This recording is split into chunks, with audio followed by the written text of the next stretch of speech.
And a very good evening, everybody, and welcome to another of our Lyceum evenings, where the topic of discussion is all about spiritualism.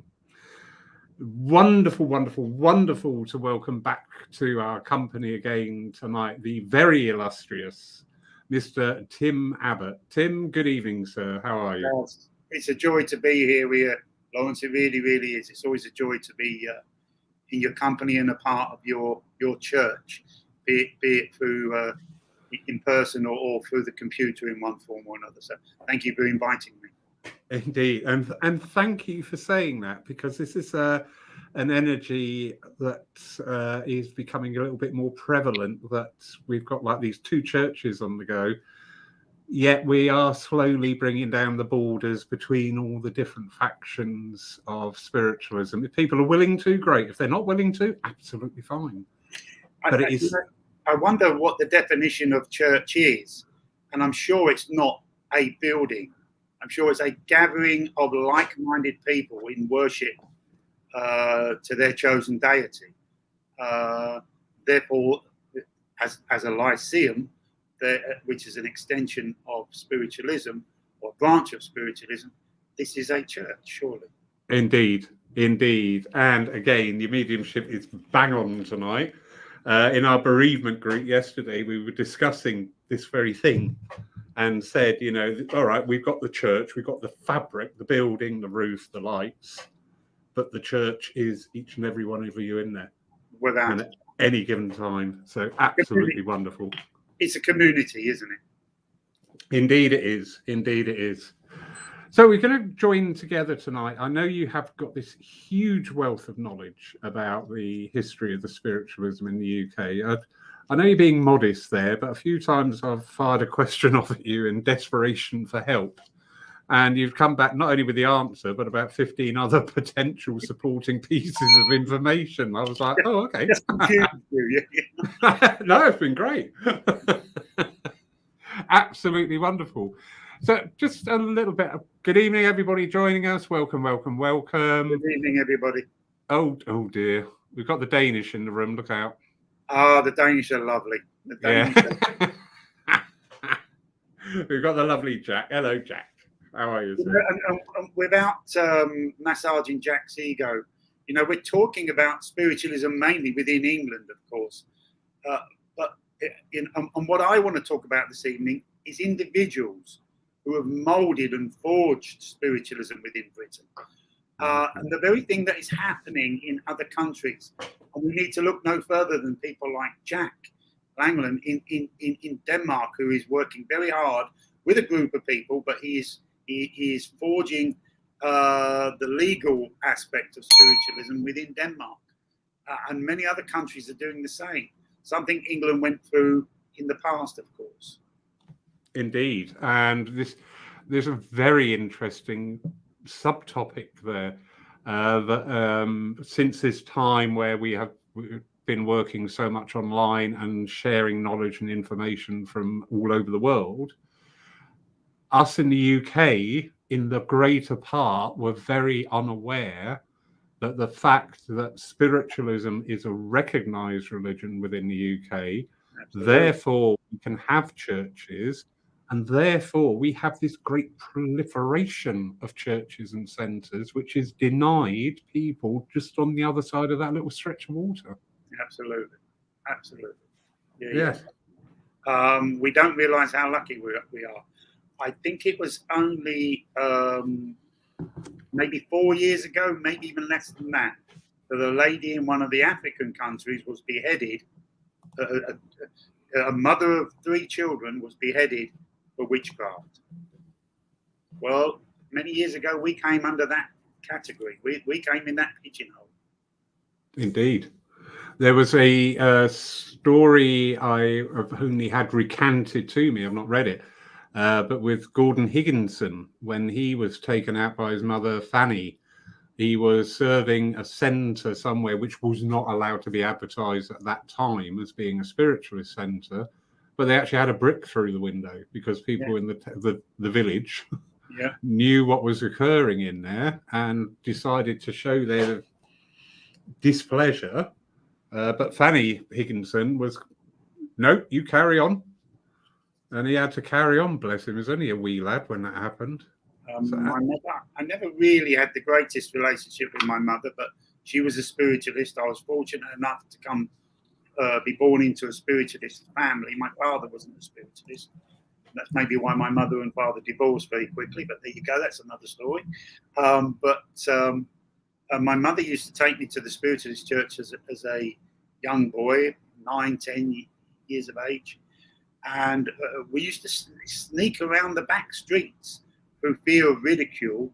And when we would come out at the end of the service, there would be, on the odd occasion, maybe a cluster of people with the banners telling us we were working with the devil and waking the dead and, campaigning against us and against the church. Absolutely.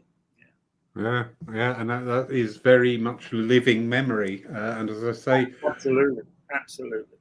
We are so fortunate. We've got such a proliferation of churches and centres up and down the countryside, and people who volunteer do this as in tandem with their own works, their own jobs, careers, etc.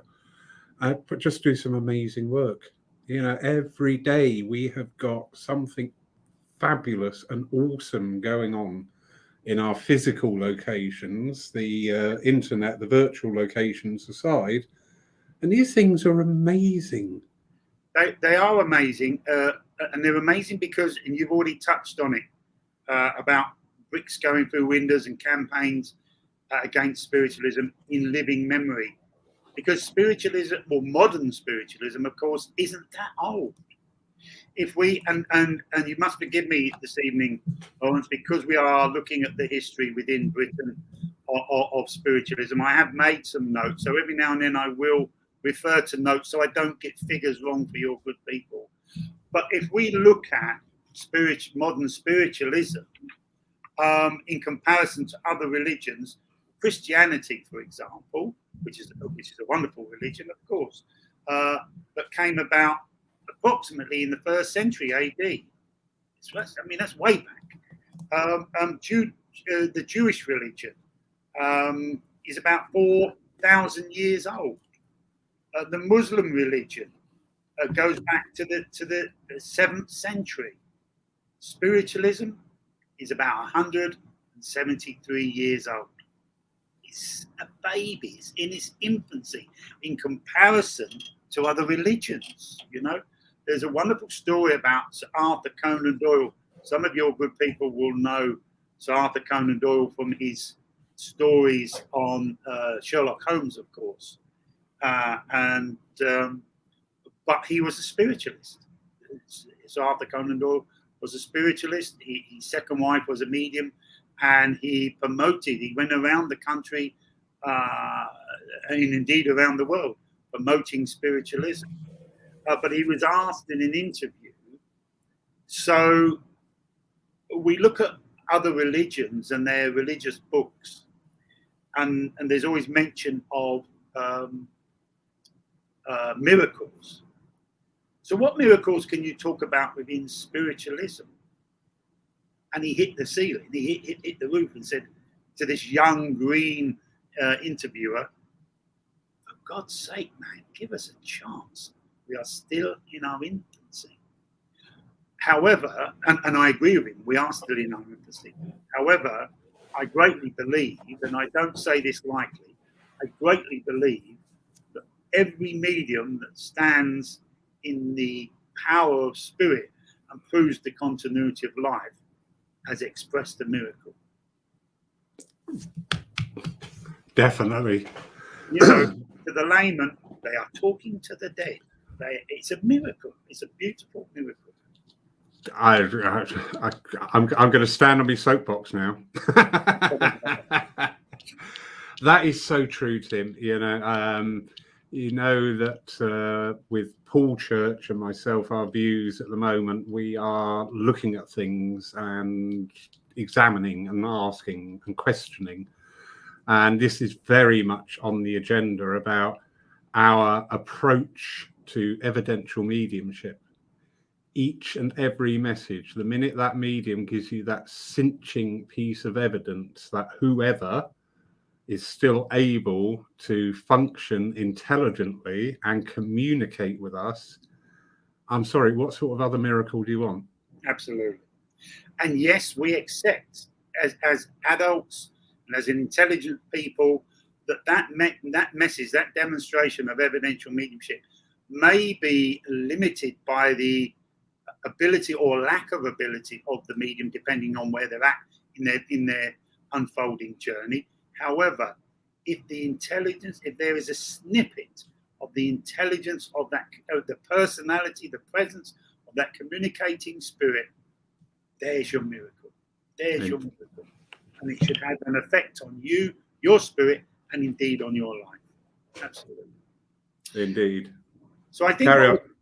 Sorry, no, you know me. I'll talk all night, and I shouldn't, because you're the guest. It's something we're passionate about. So I think maybe what we need to do is go right back to the beginning. I think, Lawrence, just to give some kind of structure to the evening for our people who are joining us. And before, of course, 1735, people who communicated with the spirit world were being burnt at the stake, were being drowned at the ducking pool, and being put to death under the guise of witchcraft, of course, when indeed some of them were simply healers, doing seership, communicating with the spirit world and bringing messages of hope, yet being put to death for that. And so I think unknowingly, we are very much, as spiritualists and mediums alike, we are very much indebted to King Charles II, who campaigned the government of the time, if we can call it the government, but the government of the time, with several letters and got other people and encouraged other people to campaign as well against the barbaric practice of burning witches, drowning witches, which of course brought in what we know as the Witchcraft Act, of 1735. And what this did was, if you were communicating with spirit, and we'll talk about that in a while there, but if you were communicating with spirit, if you were a healer, if you were doing seership, for example, Nostradamus, moving your awareness into the future and predicting, instead of being threatened with your life, with death, I think the ruling was, I think the maximum was in Britain was a year imprisonment, hard labour, which was a lot better than losing your life, of course. Yeah. Somewhat. Yeah. The people were now feeling slightly more freer to practice their truth, their practices. And we go back to early England, early Britain, to different, not necessarily religions, but belief systems, where interacting with Mother Nature, interacting with the seasons, interacting with the spirit world was very much part of their practice. Not necessarily seen as a religion, but seen as their daily lives, their daily practices. And it's out of those types of practices, of course, that the Christmas tree comes from. The evergreen eternal life, the evergreen Christmas tree, which the Christians, again, a wonderful religion, which the Christians embraced as part of their own religious belief system. So that it was people like that who then began to slightly become more public. Because, of course, before then, not so much now with our central heating in our homes, but most homes back in the day had an open fire. And spirit communication was nothing really in the early forms of spirit communication to do with religion. It was just part of the family, that the art of scrying, where you will focus on a surface, for example, a crystal ball, a mirror, a water, which is what Nostradamus used to do, look into a bowl of water, where he used to visualize his predictions. And families would sit around the fire, of course. It was their source of heating. And they would be sitting and chatting and be joyful, as families did more so in them days, as a community, as a unit. And they would start to see images within the flames of the fire of their family members who had passed on. And that communication started. It was a natural practice within a lot of households, of course. Wonderful. Sadly, certain particular religions were threatened by these different practices and started to influence different laws and rules to try and bring people into line, so as not to practices that their belief system was against, for example. And it's only my belief, but we know that and I will come to that, we know that spiritualism was introduced by different individuals into Britain from America, and I ask us to look at, and I'm talking here about mid 1850s, and I'll come back to that in a while. But you know what was going on in America at that time. You know, people were starting to take control of the native people, the North American Indians. Slavery was beginning to become a thing of the past, so that maybe those people who'd been captured, for example, in Africa, and dragged over against their wishes to America and different countries, of course, in the name of slavery, could practice their belief systems. So you had Buddhism going on, you had the North American Indian philosophy going on, and a lot of it was not too dissimilar in its philosophy, maybe in its practices, but not so much in its philosophy. This spirit communication, this acknowledgement of this unseen world that was maybe slightly more wiser, that was very supporting of us, that we could call on as a loving energy, a loving intelligence when we were in need. And although there was other cases, you know, we go back to 1848, 31st of March is the official date, when we had what we know as the Hydesville Rappings, where two sisters, a lot of people think it's three, but two sisters, Margaret and Katie Fox, and their older sister Leah did get involved at a later date, started communicating through what's known as raps. Forgive me. Hope that's not hurting your ears, Lawrence. No, absolutely fine. Through my little dog jumped. Oh, bless. Before he was the front door, bless him. Where there was a gentleman communicating from the spirit side of life. However, it is suggested, and I do like this version, that for several years that gentleman was communicating. He was a peddler, and years before, in that house, there was a young lady, I think she was 15, who was lodging there, and because she lived quite a long way away, she was lodging there so she could attend school, which was literally at the end of the road. And it's believed that the peddler and this young lady, and possibly the mother, Mrs. Fox, there was something romantic going on there, and suddenly the peddler went missing. And we know, factually, history tells us that parts of a body was discovered in the floor of the cellar and in the wall of the cellar, and indeed a peddler's bag. Whatever a peddler's bag is, I'm not quite sure what that is, but it must be a particular bag to that particular trade. And he was communicating. And what that told us, what that told the public, they sat up and looked at that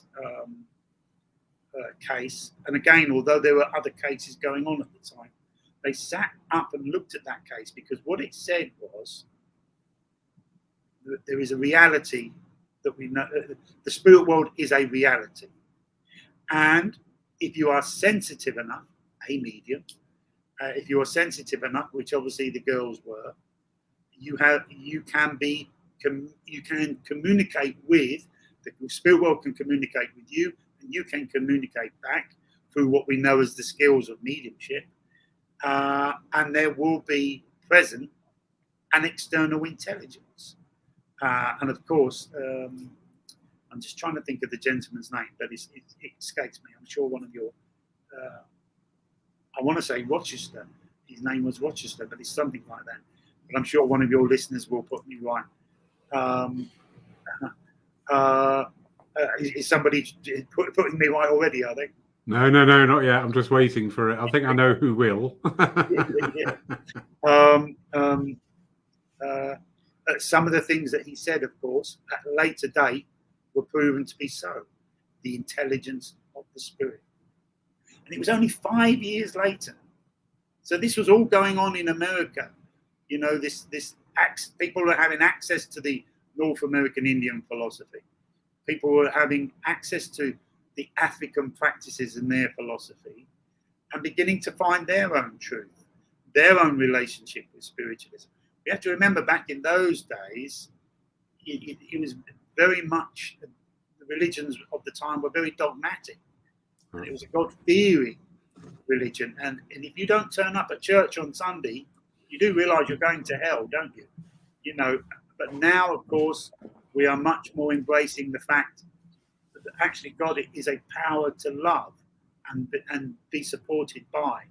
And God won't put a tick by your name and 3 strikes and you're out if you don't turn up at church on Sunday, because maybe you've got commitments elsewhere, which may even be on behalf of the church or your chosen religion. But it was only 5 years later, after visiting America, that David Richmond in 1853, on his return back to England, whilst out in America, he'd been introduced to what we now know as spiritualism and those practices, opened the first spiritualist church in England, which was in Darlington. It's a town up north. However, I believe it was a small village before. I believe it's in Darlington now. Don't quote me on this, but I believe he opened it in the back of a factory, I believe, in a small village. But it was a very strong Quaker village in the north of England. And basically the people of the village ousted him. And that spiritualism could have started and finished very quickly there in Britain. If it hadn't been for him being strong-minded and committed in his newfound relationship with God through this new religion that he understood as spiritualism. And he simply went to the neighbouring town and opened up a new church, where I believe the church is still open today. And as you and I were saying, and I believe you were saying at the beginning of the program, how fortunate we are in Britain to have so many spiritualist churches. And I've noticed, and I'm sure you have, Lawrence, that since lockdown has lifted, how thriving they are. There's a new lease of life. People are hungry to have this relationship with God through their chosen religion. And that's a wonderful thing. And we have that right because of people like David Richmond standing up for his belief. Although being kicked out of a town, simply went to the neighbouring town and started over. And it's individuals, I believe. I don't believe it's organisations. I don't believe it's committees. I believe it's individuals who have forged the path and spiritualism on what it is at the moment. We're very lucky for individuals standing up to wave the banner of spirit, having that strength. Indeed. There's a comment there from Trinity Renton. She's just asking, she thought What a gorgeous name. It is, isn't it, actually? I was looking at it and thinking, yeah, I like that. I thought it was in Keighley, the mother church. You're quite right. So that was, I believe that was where he was kicked out of, and then went to Darlington, I believe. Thank you very much for putting me right. You're quite right. Because Darlington is the still existing church, isn't it? I believe so, absolutely.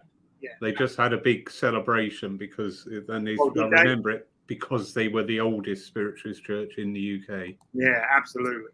Thank you, Trinity, for keeping us on our toes. Well done, my darling. Absolutely. Yeah. I'm sure a lot of my facts will be wrong, but there you go. I'm dragging them out of my knowledge, but yeah.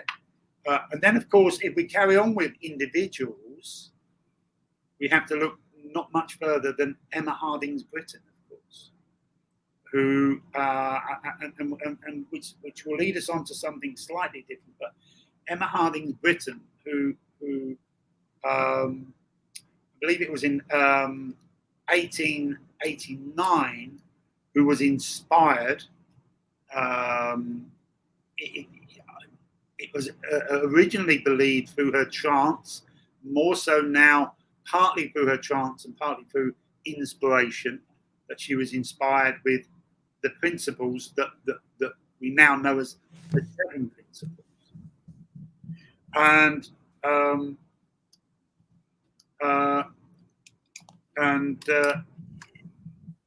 Trinity, you may very well be right. I apologise. I think I hit the wrong button there. Oh, okay. And if we look at, so for example, Norway, I'm very lucky that I get to work in Norway once a year for the Norwegian Spiritualist Union. I think that's what it's called. If you like, the Norwegians' version of the SNU. And there's a lovely gentleman out there, Andre. Now his surname's slipped my mind. His surname's slipped my mind. The president there, but he, somewhat like what Jack's doing at the moment, several years ago, fronted a campaign along with other people there to have spiritualism legally recognised within Norway. And one of the first things, of course, the Norwegian Parliament, the government, whatever department looked at this, said was, well, let's have a look at your philosophy. And the 7 principles were offered up. And the absolutely, yeah, well done. The Norwegian government said, well, we have a problem with some of these. The fatherhood of God. Who said that God is a man? Why are you putting a gender on it? The brotherhood of man. Well, where's the sisters? Where's the animal kingdom and the plant kingdom in this state?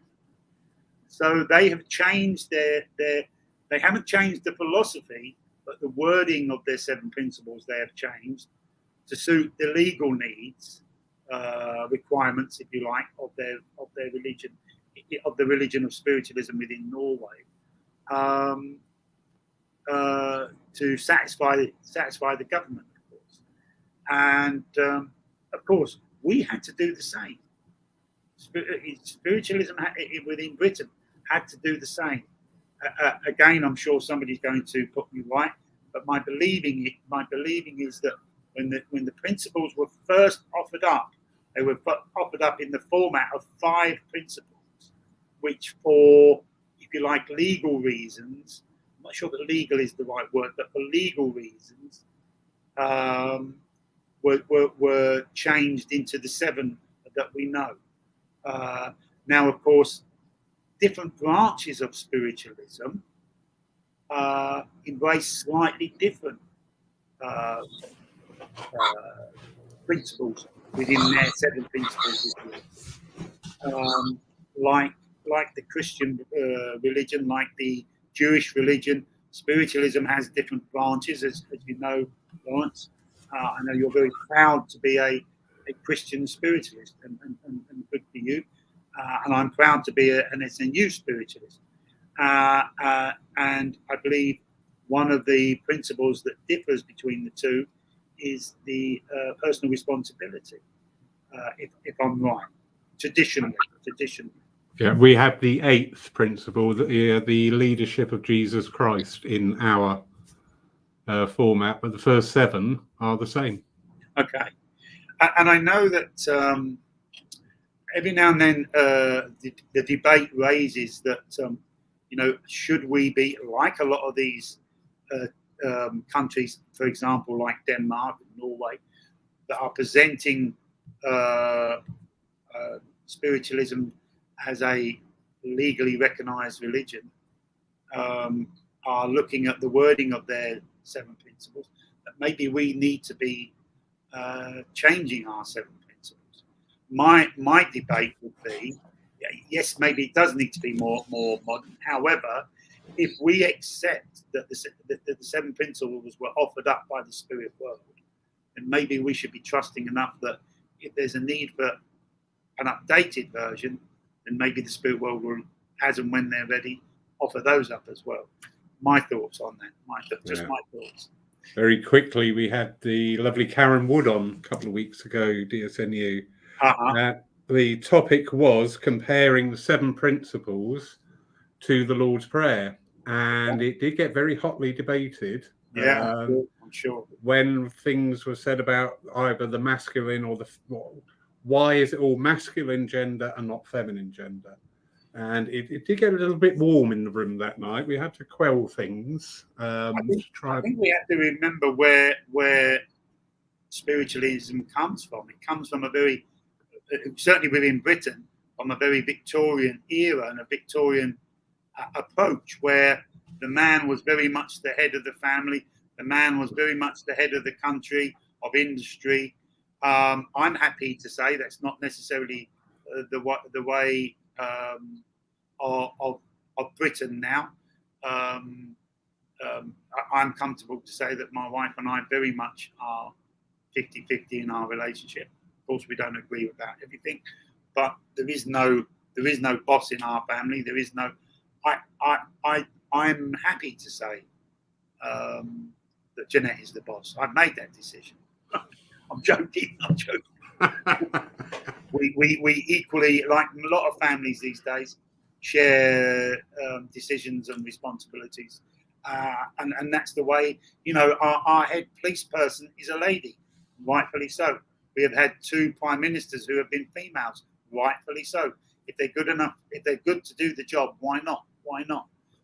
There have been many wonderful presidents of spiritualist churches who have been ladies. Why not? Why not? Indeed. And that is always going to bring out a few contentious conditions when we talk about that. Anne-Marie Hogan here was just saying it was lovely. Yes, it was 5 principles and legal reasons changed to 7. No, don't change them. They are history and they were given to us by Spirit, and totally agree. If Spirit want to change them, they will step in. Absolutely. Thank you, Anne-Marie. You know what? In so many conversations we have about our movement, people don't include Spirit. And it really frustrates me. So, yeah, well done, Anne-Marie. One of the things I always teach, I love, Lawrence, as a teacher of mediumship, I love the psychology of mediumship. And I quite often say to students that I haven't worked with before, is your approach that you are representing the spirit world? And I say, oh yes, definitely. I am definitely representing the spirit world. And I say, well, don't you think that's a wrong attitude? No, why is it the wrong attitude? Well, isn't our job as mediums to allow the spirit world to represent themselves? And it's just a slightly different mental approach to it. That makes a huge difference. Absolutely. Massive difference. It's wonderful that this is a Lyceum evening, of course, Lawrence, because the Lyceum is the oldest branch of spiritualism, of course. And there have been some wonderful people involved in the Lyceum. In America, of course, Andrew Jackson Davis. Here in Britain, Alfred Kitson, who kind of headed the earliest form of the British version of the Lyceum. And of course, the Lyceum, from a spiritual point of view, was formed to educate, to support people, to give them a spiritual greater understanding. And it wasn't, and it isn't, and it remains not to be about age. There was a focus on children, of course, and the youthful, but also it's about the young of mind, the young of spirit. And I know I used to be on the committee of Spirit of Youth, which was a subcommittee of the SNU. I was on their committee, and we used to go around doing demonstrations. And I think the oldest member we had on Spirit of Youth was 89 years of age. It's a youthful attitude, not a youthful age, and which is wonderful. And I'm sure you are on your Lyceum here, like evenings such as this, you have people of many different ages, from many different backgrounds joining us, and that's important. It's not just about young of age; it's about young of spirit, which Indeed. is very, very important. It is. It's so important for our movement, and especially at this time, because you quite rightly said there, people are investigating spiritualism alongside all the major Orthodox religions, because we've all had our mortality challenged. Absolutely. And we, for our portion of the pie, it's really, really important that we understand not the entire history of our movement, but at least have that grounding, that founding cornerstone of what put us where we are today and what brought that in. Absolutely. I always say to people, Lawrence, that having an education within your religion, the philosophy, the history of your religion, will it give you a better link to the spirit world? No, it won't. No, it won't. It's not going to make you your connection to the spirit better. Will it make you a better medium? 100%. 100%. Because mediumship is not all about giving pretty messages off a platform. And I remember when I first started working at the Arthur Findlay College, which I no longer do, but back in the day, a student, and I think he was from Switzerland, said to me, "Do you know, Tim, spiritualism is like a three-course meal. And mediumship is nothing more than the side salad." And it's so true. It's so true. There is so much more. Mediumship is a very important part of spiritualism, but there is so much more to spiritualism than just a demonstration of mediumship. It's building that relationship with God, and through that relationship, nurturing and feeding your own spirit, and your and bringing about, from a spiritual point of view, a better path that you walk within your life. That doesn't mean we all become saintly. We all make mistakes from time to time. We all take a divert on a wrong path from time to time. That doesn't mean we can't have a truth through our chosen religion and a relationship, a loving relationship with the deity, the God, the creator of our choice. Exactly. The Lyceum gives you that. The Lyceum gives you that. And if anybody is interested in spiritualism, no matter what branch it is, I would always recommend, and I know you spoke about it, we have it here in our bookshelf, the Lyceum Manual. The Lyceum Manual. Do you know, I used to know, when I was very young and I was starting to go around doing churches, and I think his name was Billy Elton, something like that. Bill Elton. Yeah. An old SNU minister who used to run a Lyceum in his church. And I would say, well, what type of things do you do, Billy, in your Lyceum? He'd say, oh, we never hold it in the church. We take it out to a park. We talk about the trees. This is an oak tree. This is a silver birch.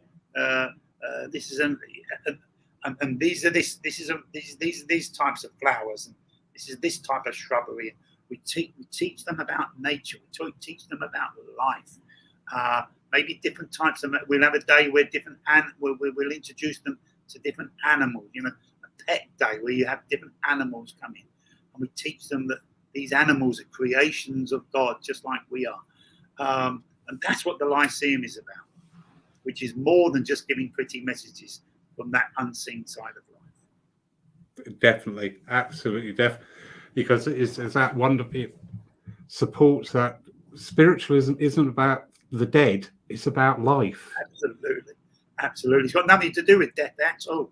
People think it has, but it hasn't. Absolutely. No, it's all about life. Yeah. The lovely Jack, bless him. We got a bromance going on with Jack. He's a good man. He is. He's absolutely. He's a diamond geezer, I think is his phrase. He's just providing here the quick translation of the 7 principles as phrased in Denmark. No change to the philosophy, only slightly more modern phrasing of the headline. Absolutely. So number 1, God as a creative force. Unity and love between people. Fellowship with the spirit world and the angelic realm. The eternal existence of the human soul. Personal responsibility. Evaluation of all actions performed on earth. And eternal development for all souls. Which, as you say, or as Jack says, the philosophy is exactly the same there, although the wording is of a much more modern. I mean, a couple of the principles, they're exactly the same, but it's a much more modern version of what the British know as the 7 principles, of course. But the philosophy is exactly the same. Indeed. And before anybody gets a little bit vocal, this is not a suggestion to change the principles. As we've been talking about, for the legal side to become a religion, you must have your core philosophy written down and accepted to support that motion. Jack here out in Denmark is working very hard as a team over there to get spiritualism recognized as a religion. So thank you, Jack. That's absolutely lovely. That must have taken you ages to type out on your phone. He's very keen. Yeah, bless him. Absolutely. And, I have the pleasure of going out and working for Jack and I'm sure I'm going to call it the wrong word, the Danish Spiritualist Union out there. And I don't actually think it's called that, but he'll know what Association. Never mind. It's semantics, isn't it? Yeah, exactly. But they're doing a great job of sharing the word of spirit, and I very much appreciate people like Jack and people like Andre in Norway, and people in other countries who are pushing hard for the platform of spiritualism. And it's not easy because it's complicated. If we go back to Norway, when they said, okay, we will accept spiritualism as a religion, now, of course, you have to have weddings and funerals. So you need what we would understand as ministers. Now, you can't just go willy-nilly making anybody a minister. So you need to go away and format some exams for ministers to take. And so Andre had to go away, and it wasn't just, okay, we've given you the status of religion, bye-bye, we'll see you when there's a problem. No, you haven't finished yet.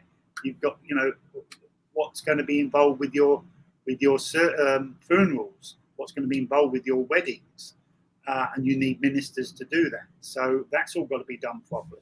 So it's a minefield of spiritual red tape, if you like, that different countries have to go through, and I applaud them. I really, really do, because the more soapboxes we have got for spirit, the better. Indeed, and that reflects just for people's maybe interest. If you are in the UK and you are running a church and a centre, you are not exempt from the red tape. In fact, quite the opposite. We've just spent 3 weeks totally revamping everything through the mission statement, through risk assessments, through method statements, through safeguarding. Oh, that's a delight. Issues and everything, so when people sometimes get a little bit irked about wordage, maybe just give a thought to why was that wordage used, because it may be to meet a criteria that enables you to operate legally as a church or a centre. And the law has worked very much in our favour over the years. It very much has. And the most recent, of course, which, as you so rightly say, Lawrence, some churches may not realise, is 2013. Lord Toulson's ruling that, and this is not about spiritualism, but it includes spiritualism, every religion within their divine services should be teaching. There should be an element of teaching. And if there is, and of course we do it through our philosophy, and the teachings, of course, should be in one form or another, that if you follow this philosophy, your life on a spiritual level will be improved. If your divine services are lacking any form of teaching, your church, the government or the law has the right to close your church down or to take away your status as a religion. So you're so right, Lawrence. The churches should keep up to date with the law for their own well-being. Indeed. Well, we've got to operate within this structure. It's an accepted part of our society. When you go out driving, you drive obeying the laws of the road. When you go out walking through town, you obey the laws of the land. Yeah. And when you're running a church and a centre, you have your own particular laws that you've really got to be familiar, because there would be... I used to be an assessor in my more earthly life. And what was always a red card was if you ask any organisation a pertinent question about something that they are legally entitled to have instilled, and you got a hesitancy there, it was just like, oh, right, we need to drill down on this and really go to town on it. So you've got to be so familiar with it that anybody walks through that door and asks whatever question, where's your safeguarding policy? Oh, okay, this is here. There you go. This is our safeguarding officer. Yeah. Absolutely fine. If they walk in and say, where's your safeguarding policy? And you go, the what? You're going to have a very long, hard, upsetting day. Trust me. Yeah. and if any of our watchers are budding mediums whose their desire is to travel around the world preaching the word of spirit, which is a wonderful thing, and it's something I'm very fortunate to be able to do. I've just come back from a weekend in Switzerland. I went straight from there to do several days in Sweden, and it's a joy. I love my job, but you have to have a greater understanding of the laws in these different countries. So, for example, and they will be different in some countries. They will be different in some areas. So if you like, counties in Switzerland are called cantons. So in the canton of Neuchâtel, which is very near the French border, yet still in Switzerland, it is illegal to do fortune telling. If you're getting paid for it or not, if it is false or not, it is illegal to do fortune telling in any shape or form. Probably up until, and I can't give you the date, but probably up until about 15 years ago, maybe at a stretch 20 years ago, healing was illegal in Germany. Healing is still illegal in Austria. It's still illegal in Austria. So healers in Austria, there are healers in Austria, they don't call themselves healers, they call themselves energy workers, so as to negate the problems of the law, of course, the law of the land. And if you're going to go swanning off around Europe and around the world, you need to know if you're within the boundaries of the law, depending on what country you're in. A lot of our viewers will know, of course, that in 2008, the Consumers Protection Regulation was brought in. And again, that was not to do with mediumship, although it covered mediums, but it covered all forms of tradespeople, salesmen, and it was for against unfair trading. Forgive me, I'm sure there's many very honest double glazed salesmen. Buy these double glazed, and it will keep the wind out, and you have the new double glaze put in, and the wind comes through like a force 9 gale. You can take them to court if you believe that under that law, I think it was October 2008, Consumers Protection Regulation. If you believe a medium is being fraudulent in what they are offering you, under the guise as a medium, you can take them to court. You can take them to court. Indeed. Quite actually very good topic there. Phil Shaw has just mentioned this thing, and I'm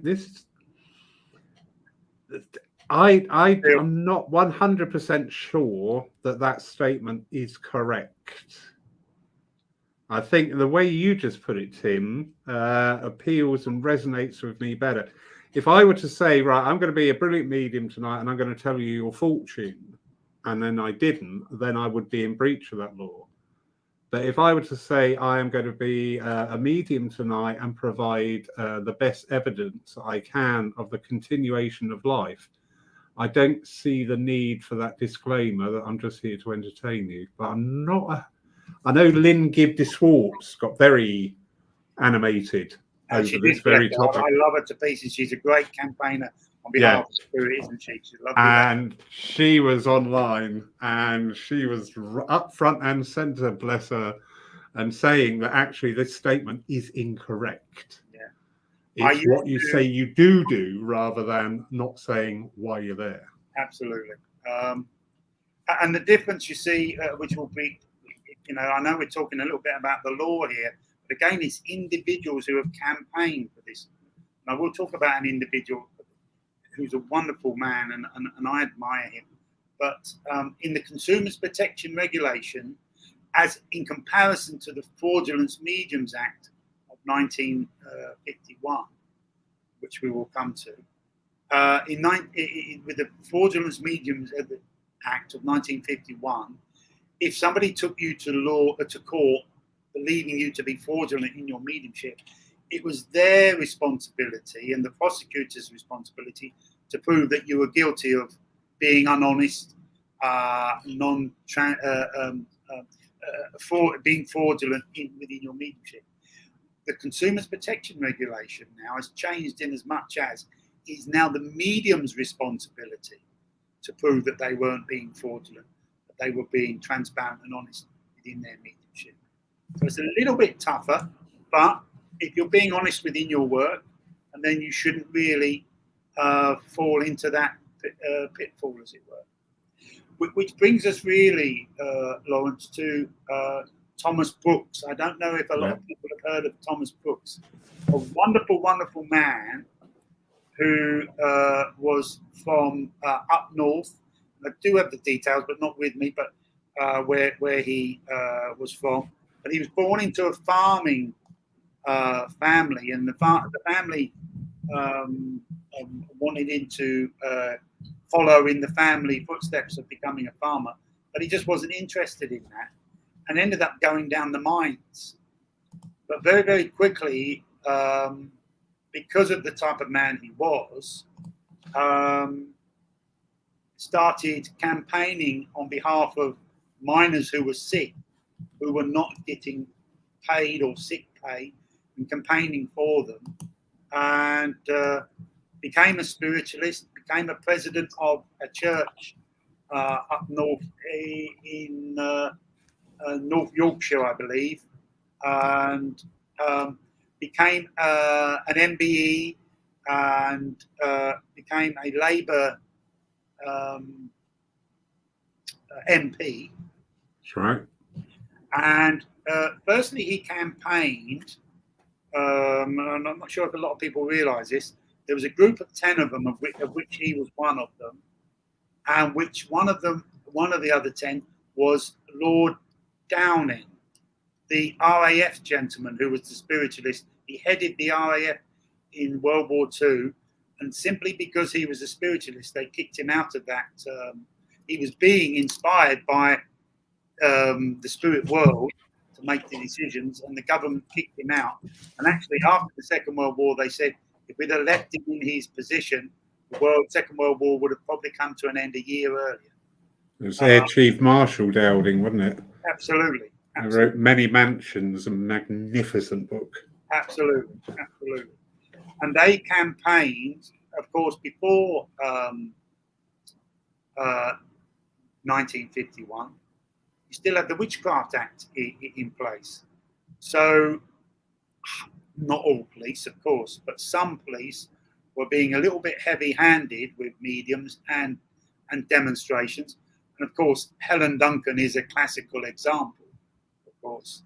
I'm not sure if I believe that she died because of the interference of the police, but I'm sure it didn't help her health. I'm sure it didn't. We know the fragileness of the energy within physical phenomena, which is what she was involved with. So they campaigned that the police be less heavy-handed. That was somewhat successful. And then he campaigned to introduce the Fraudulent Mediums Act to overtake the Witchcraft Act, of course, in 1950. It wasn't actually him who pushed it through the Houses of Parliament. It was a friend of his who put. I don't think he was in a legally, I beg your pardon, politically strong enough position to push it through. But a very good friend of his was, and it was his friend who pushed it through on his behalf. But he was very clever. He was very, very, very clever, was Thomas Brooks, because he sent a form to all the MPs of the time to fill in how they felt about fraudulent mediums. And of course, a lot of them come back saying, no, yes, fraudulent mediums should be taken to court, and it should be made illegal. And of course, he said, great, I agree with you, which disperses with the Witchcraft Act, which was the worst law, of course. So we can live with the Fraudulent Mediums Act, because if you say there are some mediums who are fraudulent, then by default you are saying there are some that are not fraudulent, of course. So he was very clever the way he went about that. Very, very clever. And in 1951, as we know, the Fraudulent Mediums Act was brought in. What a lot of people don't realise is in some countries that still stands. Not in Britain, because we now have, of course, the Consumers Protection Regulation against unfair trading. But certainly in Ireland, in parts of Ireland. I'm not sure if it's Northern Ireland or Southern, but in an area of Ireland it still stands, and in different countries it still stands. So again, we come back to those people who are running around Europe.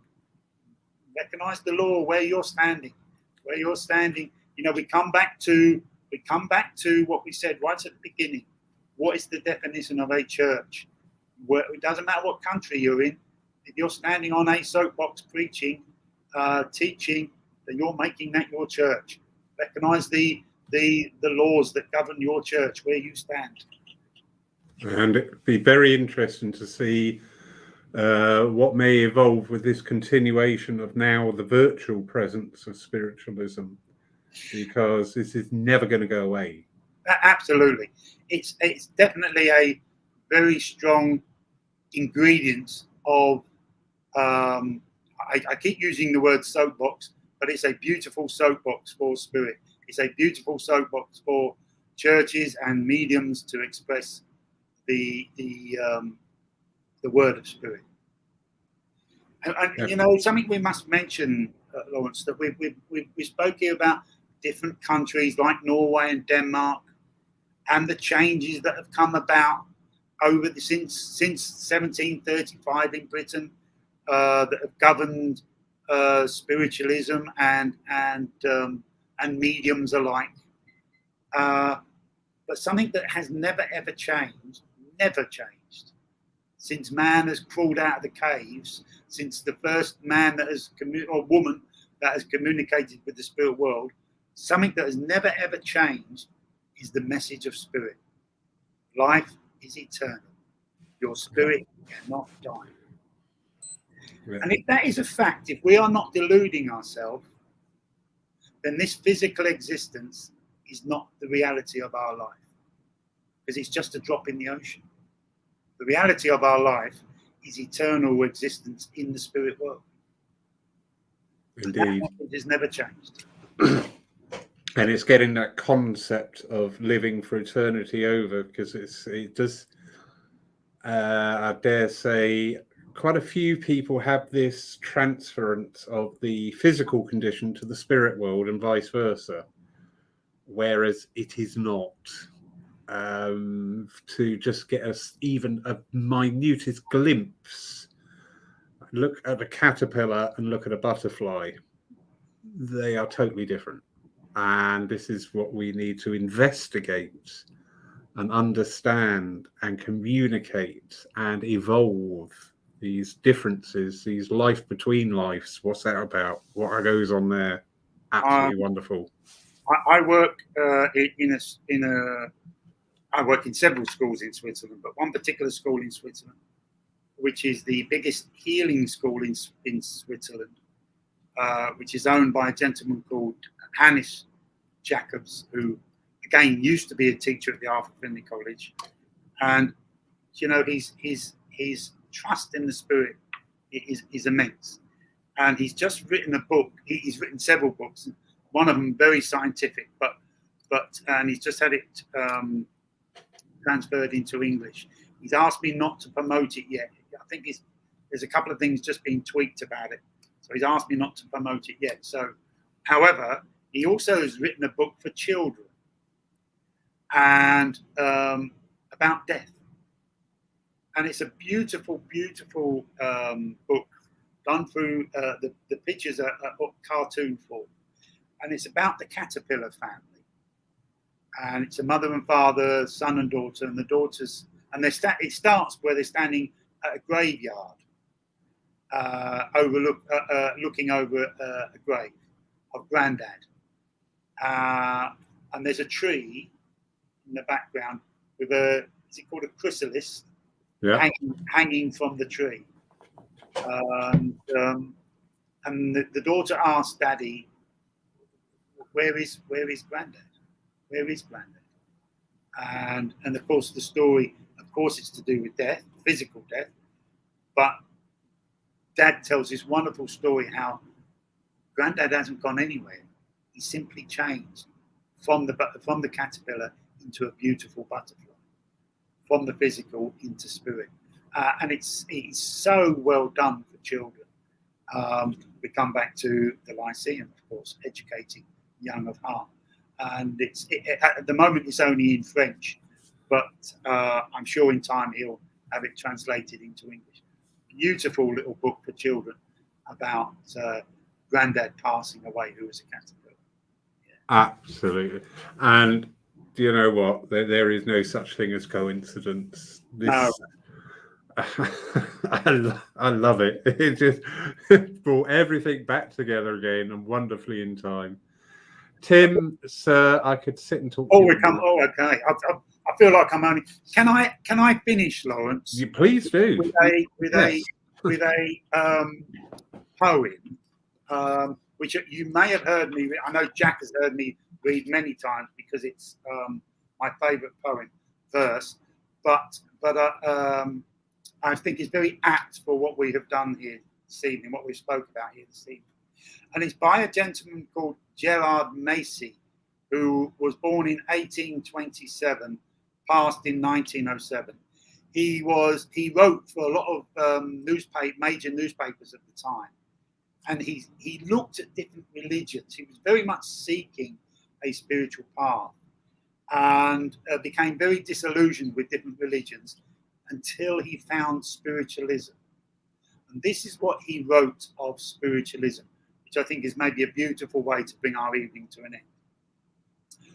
Spiritualism has been for me, common with many others, such a lifting of the mental horizons and a letting in of the heavens, such a transformation from faith into fact, that I can only compare life without it as to sailing on board a ship with its hatches battened down and being kept a prisoner, living by the light of a candle.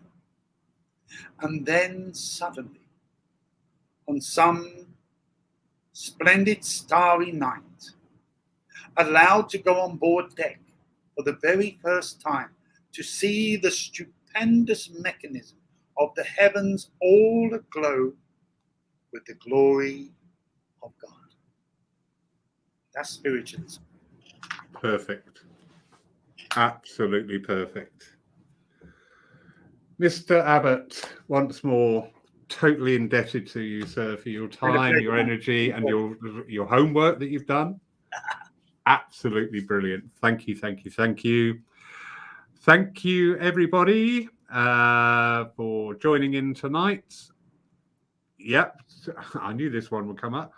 Going back to the legality side, somebody's just said about a Lyceum for children. Yes, absolutely wonderful idea. Yes, I will give you the full list of everything that you have to do if you are running a group specifically for children. So in about 2027, when you have fully read, understood, passed every exam that you need to do to encompass that, you can, off you go. And I'm not being disparaging. We have looked at that, and it is such a minefield. Hence, we brought it in as part of the service. So where we have children in attendance, they are with their families, and we are all wonderfully looked after. Lots of thanks coming in there, Tim. And yeah, everybody stayed tonight. They were all listening to that. Can I say, Lawrence? You can say whatever you like, sir. What we've spoke about here this evening is about individuals. Some of them still living, like Jack and Andre, who are making a difference in their countries. And where we have to think, of course, of the future. And you spoke about online churches, for example, which will become very much a thing of the future, I'm sure. But it's individuals who will forge the pathway of the future. And maybe some of those individuals have tuned in this evening. Go and make your Lyceums, no matter what hurdles you have to jump, because it's individuals who make the difference and share the word of the Spirit. Definitely. Definitely. I love the energy and the sentiment there. Absolutely. Thank you, everybody, for joining us tonight. We will be live next Saturday at 7 o'clock. I'm having a little bit of trouble filling this one for some bizarre reason. The last time that happened, I could not fill a Saturday night. I ended up in Edinburgh. So I don't know what's going on here, but I trust my friends here to arrange whatever's going to happen. So I'm looking forward to next Saturday. I'll either be online with somebody fabulous or in the Bahamas or something like that. Who knows? Have a wonderful evening, everybody. Thank you so much for joining us. And again, Tim, thank you. Thank you, Lawrence. Thank you, everybody. Thank you. Enjoyed it.